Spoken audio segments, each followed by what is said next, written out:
You're live. Hello and welcome to the new WCEG Network. We're at WCEGTalkRadio.com. If you're there, just click the live stream tag and you will see our faces and hear our voices. Watch us live on your smart TV or by going to YouTube and then typing in WCEG Network. I am Norman A. Carter Jr., your host for this special edition of Issues and Answers, and I'll be with you for the next hour or so. We're the Worldwide Community Empowerment Group, where we speak life into the community. You can like us on Facebook, follow us on Twitter, and on Instagram at WCEG underscore TALK underscore radio or at WCEG Network. And just to remind you that the topics and opinions are those of the show host, that's me, and our special guest today, and not the WCEG Network. Thank you for your continued support. I am elated, absolutely elated at our guest for this special edition of Issues and Answers. If you're thinking that you're watching two programs at the same time, you are not. You're seeing State Representative Valencia Stovall. Not only is she a host of Issues and Answers here on the WCEG network, but she is the independent state representative in the Georgia House of Representatives, representing District 74. And she's not a rookie. She's held that office for 8 years. And I was looking at her resume. I'm telling you, we would be here for an hour for me to get through all the things that she has accomplished in her career. Where is my little sheet here? She was first elected to the Georgia House of Representatives in 2012. She's a bipartisan leader where she works with everybody to get things done. She has instrumented the development of the House Study Committee to support Georgia farmers, very important, through the revitalization of Atlanta State Farmers Market, and developed a special House committee to engage stakeholders across Georgia on school redesign, important, and has served over 21 committees and state commissions. She is a proud native of South Side Atlanta. And just let me give you a thumbnail, because I can't go through it all, of what she has accomplished in her career. She has been chair of the House Study Committee on Revitalization of the Atlanta State Farmers Market, chair of the House Education Special Subcommittee on School Redesign, vice chair, House Education Subcommittee on Academic Achievement, chair, Environmental Assessment Survey Project, vice chair of the Medical Cannabis Working Group, co-chair, United Way Thrive Clayton, co-founder of Georgia's Single Parent Day Legacy Builders event, co-founder of Yoruba African Tribe Festival. I could go on and on and on. Instrumented capital infusion grant of $45 million to local governments, authored and passed legislation for video cameras in classrooms, yes, for special needs students, authored and passed legislation designating March 21st as Single Parents Day in Georgia, co-authored legislation for teacher and loan forgiveness, authored legislation to overhaul state education funding, formula and seat time policies, co-authored legislation for charter schools and reform. I could go on for another 20 minutes, but I think you would really like to hear from State Representative Stovall. Welcome to our program. Thank you so very much, Norman, and thank you to WCEG Talk Radio, the community radio, and appreciate you providing the opportunity to allow me to be on your show this afternoon. Thank you. It's great having you. Uh, I'd like to let's jump right in because again we could talk about your qualifications. You're running for the in the special election for US State Senate replacing the Honorable late John Lewis, correct? No, that's Oh, incorrect. I'm sorry. Thank you. Thank you. My bad. Excuse me. Go right ahead. All right. So the seat that I am a candidate for is for US Senate seat for the state of Georgia to replace retiring Senator Johnny Isakson. And so this is a special election. That's why it was not a primary election. And this would remain in 2 years of his term. And one other correction I did want to make is that I'm currently a Democrat serving in the House of Representatives, but I'm running this time as an independent for US Senate. Okay. Thank you. Thank you. Really thank you for making that correction. And what is your platform right now as you're running? Yeah, so for 8 years, I've served in the Georgia House of Legislative in Georgia General Assembly. And we've seen a lot of issues that we are facing. We've only been putting band-aids on these particular issues. And because these band-aids are being placed, we really don't have a real solution. And that real solution has to come from Washington, D.C. And we can see now with what's going on with COVID-19, how dependent we are on the decisions that are made in Washington, D.C., and how when those decisions are not properly made, they affect everyone across the United States and even internationally because of the international relationships that we have. Mm-hmm. So that is the reason why I decided to run and take my 8 years of experience, 30 years as a business owner and community advocate. And the issues that I'll be focusing on, there's so many issues, of course, there are always issues, and some are more prominent than others. But economic opportunity, and in that economic opportunity, of course, education. Education reform is the foundation that we have to use in order for us to have productive society. When our children are not able to graduate on time with a foundation, everyone suffers as far as with education. And so looking at our system that is 100 years old, and you can see what happened with COVID-19, the effects that us not having a more progressive system of education has now put a lock and step when it comes to the parents, when it comes to our educators that are now thrown into distance learning, and they were not prepared. Now, we did have schools that were virtual schools that had already been doing virtual learning, and some other schools that were already in that realm. So they were kind of not affected as much, but education reform, and then of course, small business owners. We have to look at how do we grow and sustain our small businesses. They make up 60% of our employment here in the United States. And when COVID-19 hit, so many of our micro small businesses were affected. Our small businesses were, but especially our micro small businesses. So looking at how do we reclassify our small business so that when resources come down, like the EIDL loan, the PPP, that those micro small businesses, which are the heartbeat in our communities, would have gotten those services and gotten that support so that they could continue to thrive in our communities. The second aspect of my platform is government efficiency. As you can see, we do not have good government efficiency. There's not a clear flow through from the federal government to the state and down to the local level, where the people are mostly affected on the local level. So looking at how do we ensure a well-run government that is fiscally sound. Here in Georgia and many states, we have to have a balanced budget, making sure that we're not spending more money than what we have coming in. On the federal level, it's not a balanced budget. And so, so that means we have to be more fiscally sound on how we're handling money and income, the revenues that come in into the United States government. Last part that I will focus on is global stewardship.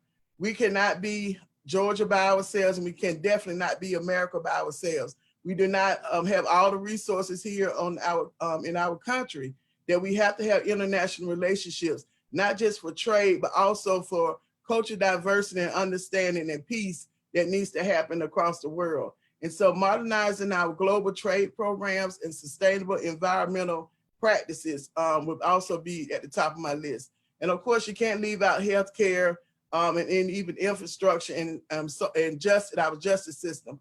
But I think that when you're looking at our education system, everything still falls back on that, as well as making sure that everybody has that foundation. Every high school student should graduate with a trade, a certified trade, so that they can come out of high school immediately ready. We have dual enrollment, but how do we even increase that and even put in apprenticeship programs to be able to help with our students as well? Wow. You've sort of answered almost every question that I had for you, which is which is fantastic, fantastic. Although I will get into a few specifics, but an outstanding platform, if I might say so myself, where you Thank you. actually touch on so many different areas of concern, and with the seat there in the U.S. Senate, that's for me, that's always the big house. You know, Yes. we talk about the White House, but to me, the Senate is the big house. Uh, had a chance to visit there many years ago. But I'd like to ask you some specific questions about some specific issues that, and I'm sure of concern to your electorate, and certainly to you. Uh, what is your plan for getting your influence to get the Georgia government to accept Medicaid money? Yeah. That's a Okay. serious issue. Good question. So the Georgia government already accepts Medicaid money, but you probably referred to the expansion of Medicaid so that those Hmm. who normally don't qualify for it will be able to qualify and receive medical assistance, medical care. Hmm. I think that when we're looking at our healthcare system, it's very important. And it's not only important for our economics of our community, because if you have unhealthy workers, they would not come to work. And so then the business, of course, is affected because the production and service is going to be slowed down or end up eliminated because you don't have a healthy workforce. And when you look at our school system, we talk about how important education is. And we have students that cannot come to school because either their parents are sick or their caregivers are sick, or they are sick because they don't have the proper health care, then it still affects our economy overall. When you start talking about, having a live, work, and play type of environment, some areas have it, some don't, that is affected by our healthcare system that is not of quality and affordability. Everyone wants to be able to go into their community and be able to ride a bicycle, walk, and have and be able to enjoy themselves in a healthy environment and not have to worry about pre-existing conditions. And that's why it's important for the state of Georgia, not just Georgia, but United States, to be able to offer health care to everyone. And it should not be dependent on whether you're employed or not, because as we have seen during the pandemic, that fluctuates. And so even though that fluctuates, eventually people want to get back to work. But what if they had pre-existing conditions? And you saw with COVID-19, more people with pre-existing conditions end up catching the disease with the virus, and some had a very rough time, and even going to have an even rough time getting over it, and some just did not make it. So I think that what we had a waiver that was put in place from the state of Georgia to the federal government about some form of expansion, but not the full expansion. Okay. I think that we definitely have to look at it from an economic and a whole life type of perspective, and not look at it that, okay, these people, they don't need insurance. Everyone needs to be insured in the state of Georgia, and most importantly, it needs to be affordable and it needs to be quality. Should not matter. And what has happened in some of our hospitals that have closed, that did accept Medicaid, the level of their quality of services were not the same as a private insurance. That was if you had private insurance. And because of the amount of money that the federal government gives as far as a matching amount, of course, it's not the same as a private pay insurance. And so you had some doctors that were refusing Medicaid patients, and or just decided that they were going to have them, but they were going to spend short amount of time with diagnosing their problem and hearing them and kind of pushing them on out the door. So that's why I said affordable and quality is very, very important. It seems to be a lot of anti-Obama sentiment that goes into blocking uh, these affordable aid to to the people who need it the most, which is Right. sad. It's that's very sad. Uh, Police reform appears to be a national concern. Is that a priority number one for your constituency? And what changes would you like to see, if any at all, first as your first priority in police reform? Yes. So when you're looking at everything that's going on with racial tension that is happening now across the United States, it is a concern. because safety, everyone wants to live in a safe environment. And it should not matter what your skin color is, whether you're a female or male, whatever it is, you should be able to live in. We're here in America. We're supposed to be able to live we're in the land of the free. But many of us don't feel like we in a country that we have freedom in because of certain situations. And so when we look at even with police, some of the policing that's going on in some of our communities, especially against Blacks and brown people, it's not been fair, and nobody can argue and say it has been fair. But one thing I want everybody to know, when you hear the word of defund police, you've heard it mentioned in both the RNC convention and the DNC convention. The defund the police is not eliminating the police department. That's crazy. Everybody knows you have to have safety, and that's what the police are set there for public safety. What it means is that looking at how the money is being spent, how can we reallocate some of that money to help with community policing? When I was younger, we had Officer Friendly. And what that did with Officer Friendly, it helped our community to not look at the police as someone that was evil or against them, but someone that was there to help and serve. And I think that that's where we're going to have to get back to that type of mindset. Is it going to happen out right away? No, because there are a lot of injustices that have been done. We don't see justice where you have someone that kills someone right out on, the videotape and have not been brought to swift justice.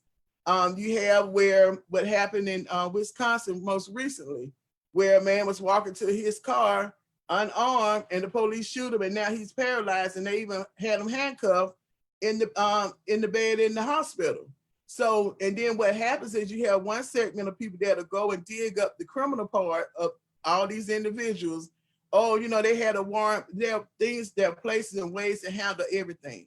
And that's where locally that the police departments and our mayor, city council, our county commissioners who are directly over those departments and the funding of those departments, they have to look at, and so many of them have already started looking at restructuring how they are training their police officers and safety officials when it comes down to community. And so those are things that I would continue to support, is fairness in community policing. Now, I appreciate the police and those good ones that are out there that decide to put their lives on the line to be able to make sure that we're safe and able to go to sleep at night. And then to those who are abusing that power, because that's what it's all about, abusement of power. I can do it, so I'm going to do it. To those that need to be punished and removed off of these police forces across the United States. A couple of questions going along with that. Number one, qualified immunity. Are you familiar with that? Where no. Well, that's it's really like all over the country where you cannot sue police officers specifically and police departments for abuse of authority, for injuries, that type of thing. You refer to, we call it sovereign immunity. Yes. No, it was qualified immunity. So that's why I said no, but sovereign. Yeah. So we dealt with that during the legislative session that we just finished in June. And like on the books, they're already saying that, there are certain things that you can't sue the police for, you can't sue the government for certain things as well. And then there was a law that was enacted. I voted against it. That kind of added on to that because we didn't need that particular law. And what it was a counter to the hate crime bill that we did pass. And so in order to be able to say, oh, we still, the state still supports police officers, we're going to enact this other bill, which was not necessary to enact that other bill. Why not just have enacted the crime hate bill that was sitting in the Senate, in the state Senate, for over a year? And so, but then when everything happened with George Floyd, Breonna Taylor, and Ahmaud Arbery, and so many others, that pressure began to be applied to each state, especially here in Georgia, to say, what are you all going to do about this hate crime bill that's been sitting for over a year? And it was bipartisanly passed on the House side, which is very hard to do. It's 180 of us on the House side. So when you're able to come up with a bill that on both, from both parties to be able to agree, then that's very phenomenal. You've really done some things, because it takes a lot. It goes through a long process for that to happen. Well, just as a little aside, if you ever need anyone to testify on your behalf about this issue, please give me a call. I wrote a book on that, on police Oh, abuse, wow. and I Okay. can tell you that personally, there really needs to be legislation to to strengthen the sense of accountability by Mhm. actions taken by police officers. If you have an opportunity to ever look at my book, you'll see that I tell countless stories about how there is a need for this. But I move on. I move on. Um,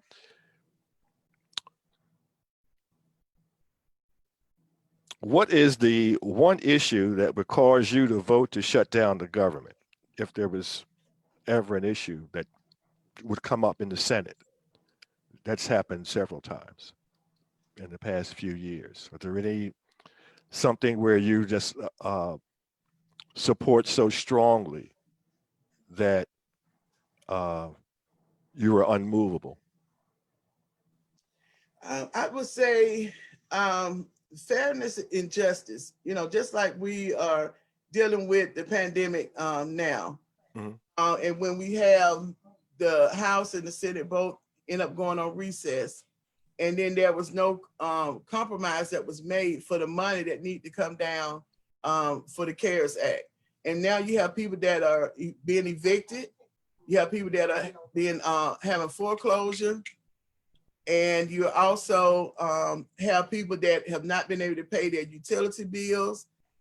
So many other things, food insecurity, even though the government said, well, hey, we're going to give you additional food stamp money for the children that are in school districts that had received free and reduced, but you had some that didn't live in those communities, and then some that were in the charter school that, because of the way the charter school was set up, they didn't have free and reduced lunch, but they still are kids in poverty-stricken areas that didn't qualify for that. So there's so many dynamics that were going on with that. I can't think of something that, as far as shutting down the government, because so many people are dependent on our government, especially our federal government. And it has to come a time where, and like I'm running for as an independent, because I'm not going to be beholden to one party or the other party saying this, you got to follow along with what the party says you need to do. These are people issues. People's issues are not party issues, even though parties might have stance that they take, but these are people issues. What these people are going through now, all of us are going through it. It's not just people, I'm going through it as well, is the suffering of what's happening as a result of the pandemic. So at no time should the government shut down. It should be that we're all adults and we know that we're elected to serve the people.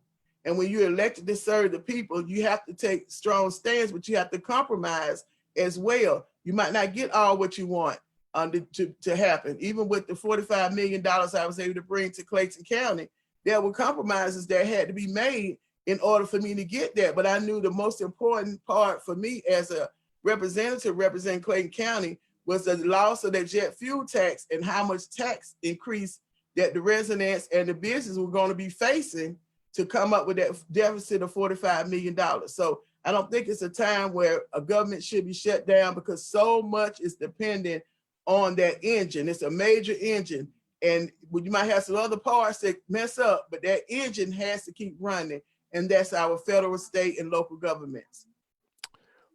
Another question. We have an extremely divided Congress, a divided Senate, excuse me, extremely divided Senate along party lines. But I've read your profile, and you seem to have done a lot of work in a bipartisan fashion. How would that experience flow into the Senate? And could you be a catalyst to get people listening to each other, talking, speaking to one another, which is important, and perhaps getting things done? Yes. So my work I've done in the State House of Representative, and even working on the Senate side as well, because even though I have legislation that has passed on the House, it still had to go through the same process on the Senate. And so you have to know how to compromise and make relationships are very, very important. My dad always says the relationships make a difference. And that's what I worked to start doing the first day when I got into the state capitol, was building relationships. And what I did was I found common ground. we all know what we disagree on. And even as a Democrat, I know what we disagree on with the Republicans, but I found things that we had in common, which was education reform was one of them. And so because we had that in common, I was able to maneuver through that on things that I agree with, some stuff I didn't agree with. And when I didn't agree, I let them know I can't agree with that. I can't go with that, but I can go with this. And so that's how I was able to build a relationship of respect at the state capitol. And many times my Democratic colleagues ostracized me, talked about me real bad, said I was an undercover Republican, I was this, I was that, and all kind of things. But because I believed in what I stood for, it didn't matter what they said, I stood firm. And because I stood firm and I had that relationship built, I was one of 2 Democrats on the education committee that had a leadership role. I was then also appointed to appropriations education. I hadn't been down there long, but I was able to get appointed to those leadership roles. And even for me to leave, many of my colleagues were asking, why are you leaving? You could go up even higher. You have so much you've accomplished. Why don't you stay here at the state capitol? I said, no. I said, when you reached a plateau, when you say, hey, I've done this, now I want to take my experience and be able to help more people on a broader and wider scale, and that's in Washington, D.C. So taking my experience of working with my Republican counterparts, my Democratic counterparts, and coming in as an independent is very, very important, because I'm coming in very focused on who I'm coming up to Washington, D.C. to serve, not according to what my party says I have to do, but according to the people say what I need to do, being a champion for all Georgians. Wow, thank you. Section 5 of the Voting Rights Act, which was declared unconstitutional because it specifically referred to southern states who had a long history of voter suppression and voter intimidation. Do you have a strategy for addressing this issue, establishing a coalition to get this changed? If so, please let us know. Yes, voting is the most important thing that we can do here in America, because of the foundation that the founding fathers had for democracy. And when you have individuals in certain positions that are in positions of power that ends up threatening that very right, that the reason why we had the foundation of voting, then we have to make sure that that voting is secure for all people. And it should not be that you have certain stipulations you have to meet in order to vote. There's a lot of voter suppression that goes on, and not just caused by certain parties, even within our own communities.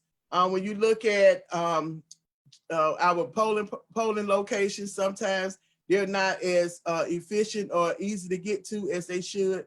When you have early voting, you think about early voting, we're getting ready to start real soon. I believe it would be October the 12th.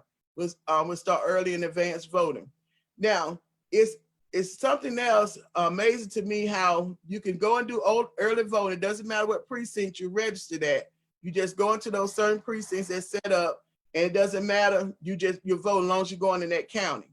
Now, when we get to regular voting on November the 3rd, it's coming up, you end up having to go to your precinct. My thoughts are, why not have, just like we do early voting, let every precinct that's open, it doesn't matter if you live in that precinct or not, let you go and vote, because they already have the master list to know when they pull your voter ticket, it's going to automatically be specific for you once you put in your information. That makes it less voter suppression, to me, because you now are really able to vote without going to one precinct and then they're telling you, oh, you're in the wrong precinct, go to another, or you have to get a provisional. And then with your provisional ballot, only your statewide elections will be counted, but your local, which is very important, will not be counted if you end up having a provision and you voted out of your precinct that you're supposed to vote at. So supporting those, and I think number one is educating our community, educating them on the reason why voting is important. And a lot of times we talk about our millennials are saying, well, we don't think our vote count. Why should we be voting? We have to make things relevant to them. And even asking questions to them. What is that you didn't like about the pandemic, COVID-19? And helping them to understand everything that's happened and the reactions come from policymakers. Whether there's a policy in place or whether the policy was not in place, it still came from who you elected to represent you, whether it's on the local level, the state level, or even in Washington, D.C. So yes, pulling that coalition together, making sure we're educating and having a variety of people on that coalition, different ages, different races on there, because we need to make sure that we're all together. Everybody needs to be able to be voted, not just because you're a particular color or where you live. It should be open to everybody. Your answer brought to mind another question that I had not thought of until I heard your fantastic answer. And I know that it may not fall under the direct authority of the Senate, but what is your opinion of it? There's a movement that's begun to make the election day a national holiday. How do you feel about that? I think whatever opportunity that we can propose or put in place to make it easier for people to vote, then we need to do that. It should not be that you got to get off of work at a certain time. And, you know, so many of the people that really need to vote are on hourly wage jobs. And so if you miss an hour or you miss 2 hours, that's your paycheck for that week, which means that's going to set you behind, and you probably already behind, so they're going to set you further behind. So what do? You got to survive. So survival is always number one. So then you have those people that say, well, I'm not gonna go vote because I got to go to work. And even though I want to vote, and even though we have early voting about almost 20 something days or so, but still, if early vote is always during the time that I have to work, when am I going to get a chance to go and vote? And yes, you might say, we have Saturday voting and Sunday. What if I work on Saturdays and Sunday that you have? Not like it's every Saturday and every Sunday is not early voting. So those type of things, I think that by having it a national holiday, and I must commend Coca-Cola, was one of the companies I heard that was going to allow their employees to take off that day to be able to go and vote. So, you know, we had other employers that were like it. Some stuff I don't think has to be legislated. Some things do, but other things I think it just comes from our community overall, especially our businesses, to say, hey, we'll allow you time to be able to go and vote because we know that's important. And we do have some businesses that do that. But just think if all of them did it, how much better we'll be able to have a good representation of the people that we're elected. So yes, I do agree that we should have a national holiday for that. And it should be a paid holiday so that those who normally will have to go, they can be able to get paid for that particular holiday for being able to be off to go and vote. And I think too, at the same time, we already have legislation that allows for our young people that are in high school to register to vote while they're in high school. But I think that we need to strengthen, as the state of Georgia, our civics lessons that we give curriculum to our students, because they really don't understand what a mayor does, what a city council member does, our state legislators, our county commissioners, judges. They don't understand the difference from superior, magistrate, probate. They don't understand state court. They don't understand all of those dynamics. And when you have a citizenry that doesn't understand it as young people, when they become adults, guess what? They still don't understand it. So even when you tell them to go and vote, they don't understand why they're going to vote, because they don't understand the power that each one of those positions intake and how it directly affects them in their everyday lives. So those are two things I would say. Yeah, we do the holiday. We also have to strengthen our civics lessons and make it more honed down to the state of Georgia for them to understand what each one of those positions actually mean. And one thing I did do, working with Clayton State, I've always been partnering with them. I even talked with their political science department, and they actually have been working on a video that will break down what each one of the elected positions are, not the people, but what their elected position means. And hopefully they'll be able to show that whenever we get back to jury duty, of that, you know, even if it's virtual, they still can be able to show that video so people can understand what those different positions are, not tell them to vote for any particular person, but understanding what that position is. And that's very important for our community. How do you feel about the Senate filibuster? Is that past its time, or is it still relevant in the Senate? Well, you know, everything is good, and then some things, sometimes it's bad. If you're trying to hold up on the votes being cast because something really needs to pass, like we talked about the voter rights bill. And so there may be some people on the line, on the line that's not really sure. And you filibuster, that means you're giving more time for you to be able to kind of caucus your other members to say, hey, we need to get this passed. Now, at the same time, it could be on the flip side where you really need to kill a bill that doesn't need to go anywhere. And then filibustering is now extending the time for that. So I think it's a good way and it's a bad way. So that's kind of my opinion on that, because it just depends on what the bill is that really should be passed, and you need that additional time. Now, we don't have it so much on the House side. You know, we have time limit that's set for each bill when it's presented to a certain extent. And then because of our rules committee actually sets where that bill is going to be placed, what type of bill it's going to be. So that limiting of time ends up happening from that rules committee as well. So, you know, and sometimes we've had long discussions down at the state capitol. You were like, oh my goodness, how much more? But then there were other bills that came up. We really needed that time to really explain what the bill was about. Because remember, us, you know, just like we're mimicking on the state level what the federal level is. So you have committees that everyone is assigned to, but everyone is not assigned to every committee. So sometimes you don't get a chance to hear those bills because you're not a member of that committee. So when you're not a member of that committee, the only time you really hear is when it comes to the House floor for debate. And in this case, when it comes to the Senate floor for debate. So you might need that additional time to be able to call some people or go and talk to other legislators or your colleagues who are more familiar with that bill or about the process of it. So that's why I said it's good and it's bad. But on the good side is having enough time to really get the best bill passed. I think that's a great answer especially for our young people, our millennials. I hope you're listening. I really do, because you just imparted some great, absolutely great information. I want to touch on something that you mentioned, talked a little bit about earlier, and maybe we can get a little bit specific. The COVID-19 pandemic has placed economic and psychological hardships on our educational system. How do you propose to lessen the negative impacts of this pandemic on our educational system? Because it appears that this is going to be with us for a while. I believe, going back to what I talked about earlier, that falls upon the economic opportunity, education reform, this is a great time for us now to restructure our education system. We can build it up to how we need for it to be, to really be student-centered. Our education system has actually been adult-centered.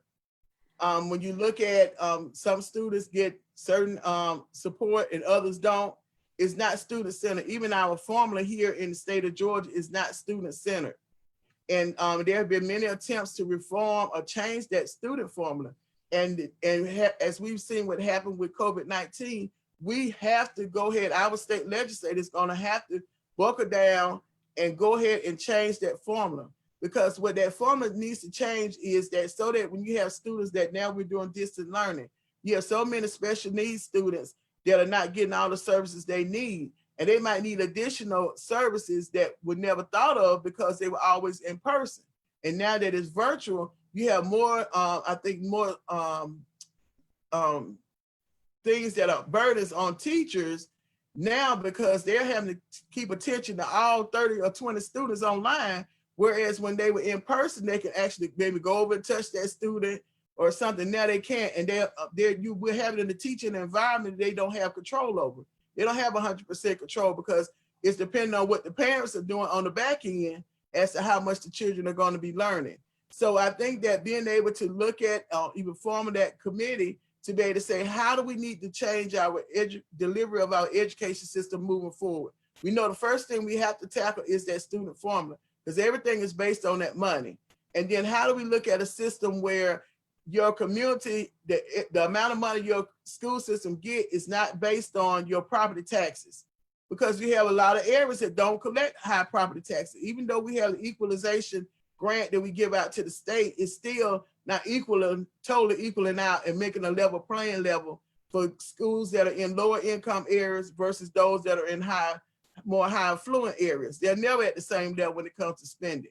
And even looking at restructuring how the school districts are spending that money, how DOE is spending the money that comes down from the federal government as well. So those are things that I would definitely be supporting when I talk about education reform. How do we make our education system centered around the student? Every child should have a individual education plan, a personalized learning plan that puts them on a path, like we're doing online learning now. If each student had their own plan that they were working on, then the teacher is able to monitor what they're doing, and they're not trying to teach to the classroom, to the middle student, because you have lower level students, you have middle, and you have higher achievement students. And that's a challenge for teachers to be able to alter that curriculum to make sure they're teaching on each level. But if that child has ownership of their own individual planning, personal learning plan, their parents now, because parents are now having to be more involved with learning now. So now they can be able to work together and make sure that child makes that goal achieved, but not dependent on their co-student or their colleague in their classroom. It seems as though the educational system, which has been stuck in the middle of the 20th century, now has to jump immediately into the 21st century, thanks to the pandemic. Yes. It's just amazing but you know what? It's Mother Nature gave us a lemon, and we have to make lemonade out of it. For your senatorial district, what are your priorities or strategies to bring equity, financial, social, educational equity in your particular area of influence? And I'm speaking specifically about bills that you would tend to author or support shortly after getting into office as the senator. A very good question. So there are two things that and this is the same for the local, state, and even more so on the federal level. I call it AA, and that's access and awareness. Many times we're not aware of what's available and what's happening on the federal level. And when we're not aware, we don't know how to get the access to it.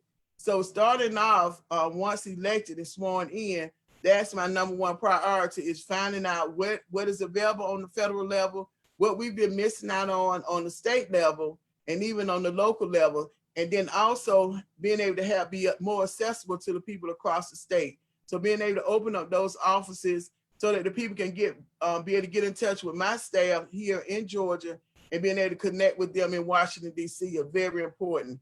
You know, we've seen with the pandemic, the need has grown so much more for our nonprofits, organizations across the state.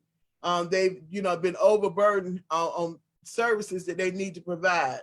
And so being able to know that, being able to make sure they're getting the resources that they need to be able to make sure they're able to provide the resources and support to our community is very important. And I think that that's what helps equalize out, making sure that we're still taking care of those who've always been able to take care of themselves, but they still have needs as well.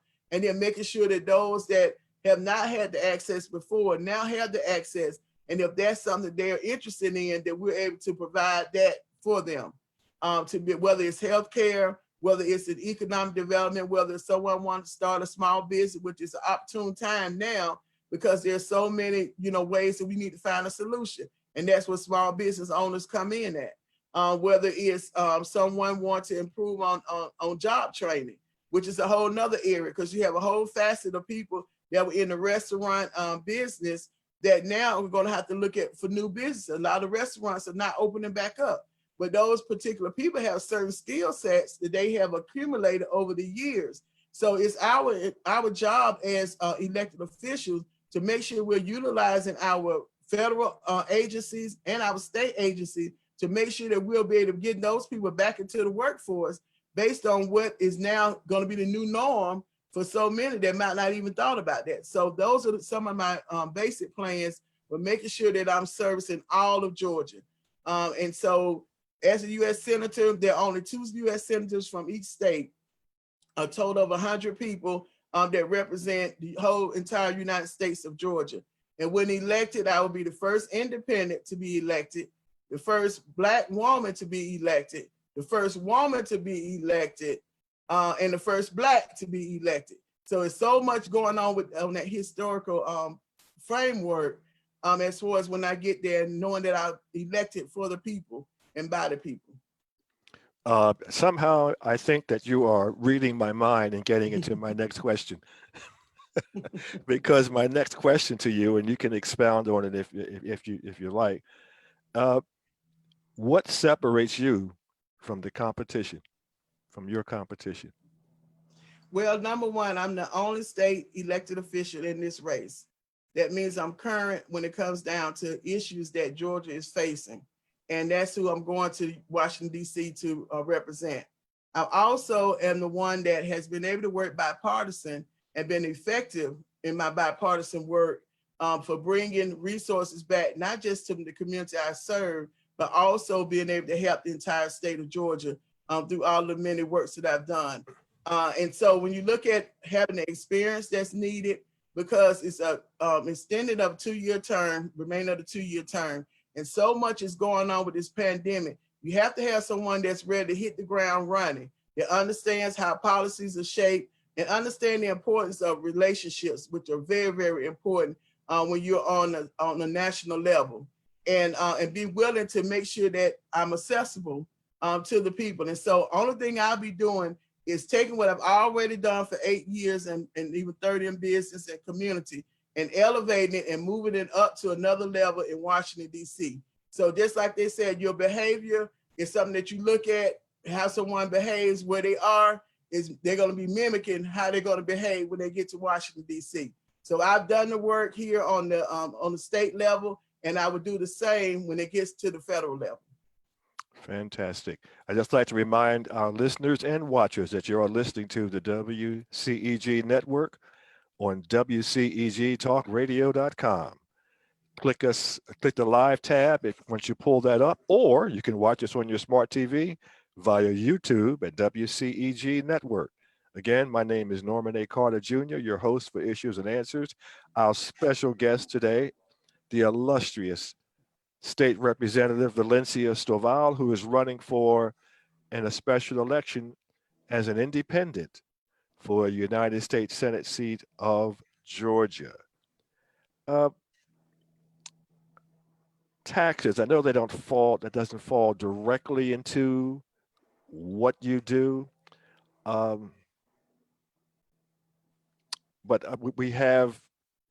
we're having problems now with Social Security. That's projected problems going into the future. Medicaid funding, Medicare funding. The last two, I have a lot of experience as I have been personally involved in them as far as the Medicare and Medicaid fraud, which goes back years ago, and Social Security. How do you look at those issues from the point of view of a senator?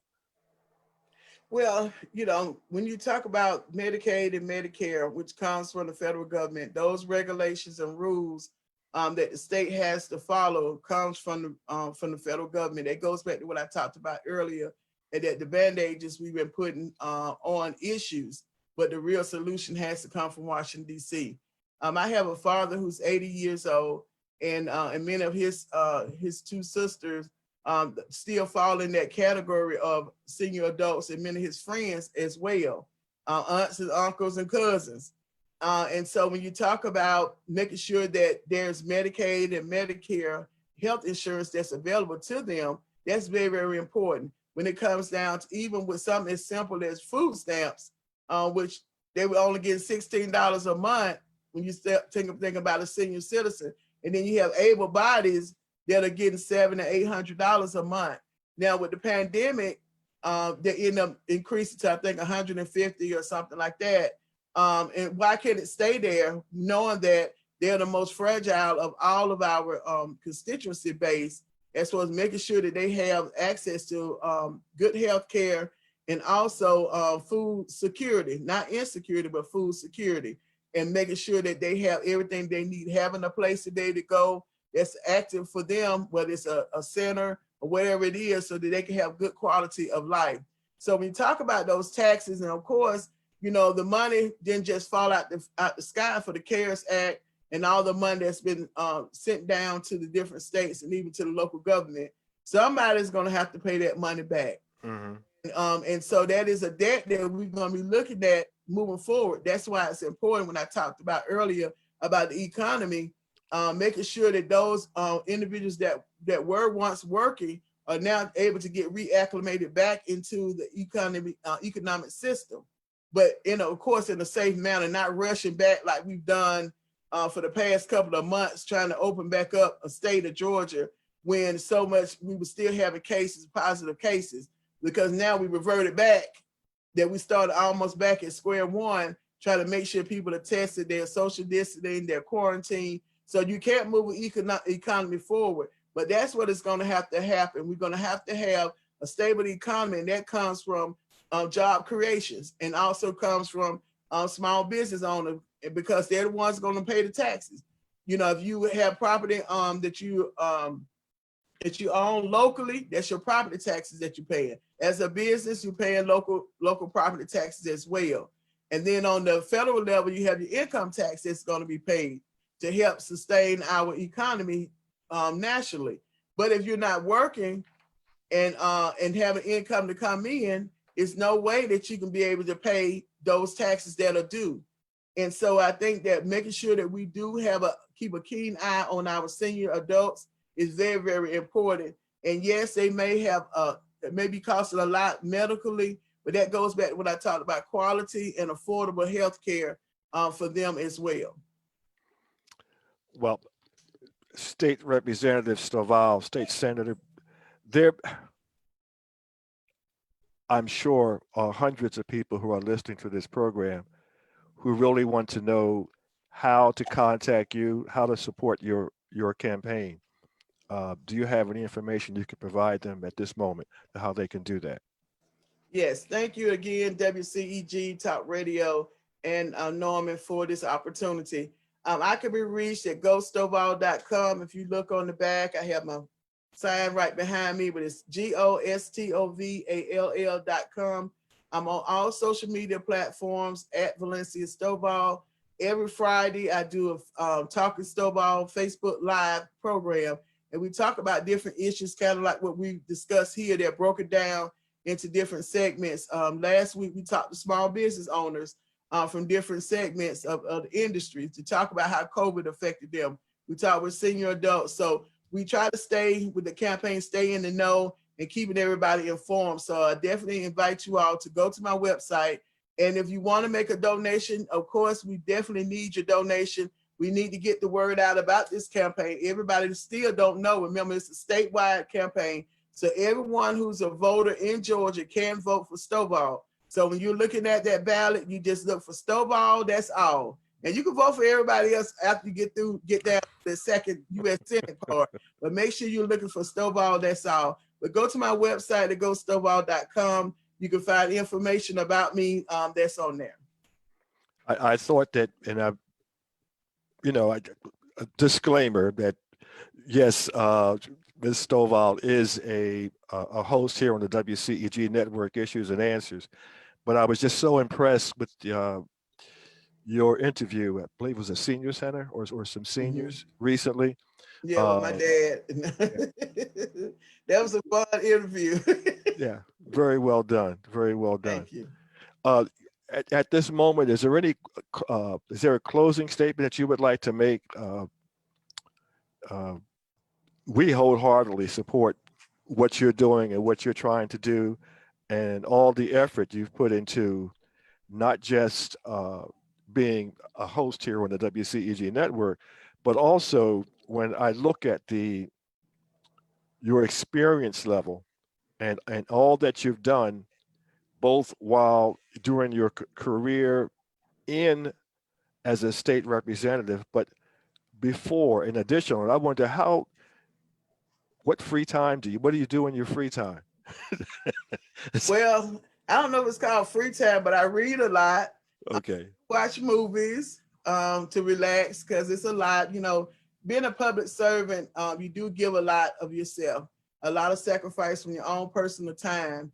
But when you enjoy serving people and making sure that people are better off once you meet them and they leave from you, they're better off than when you first met them.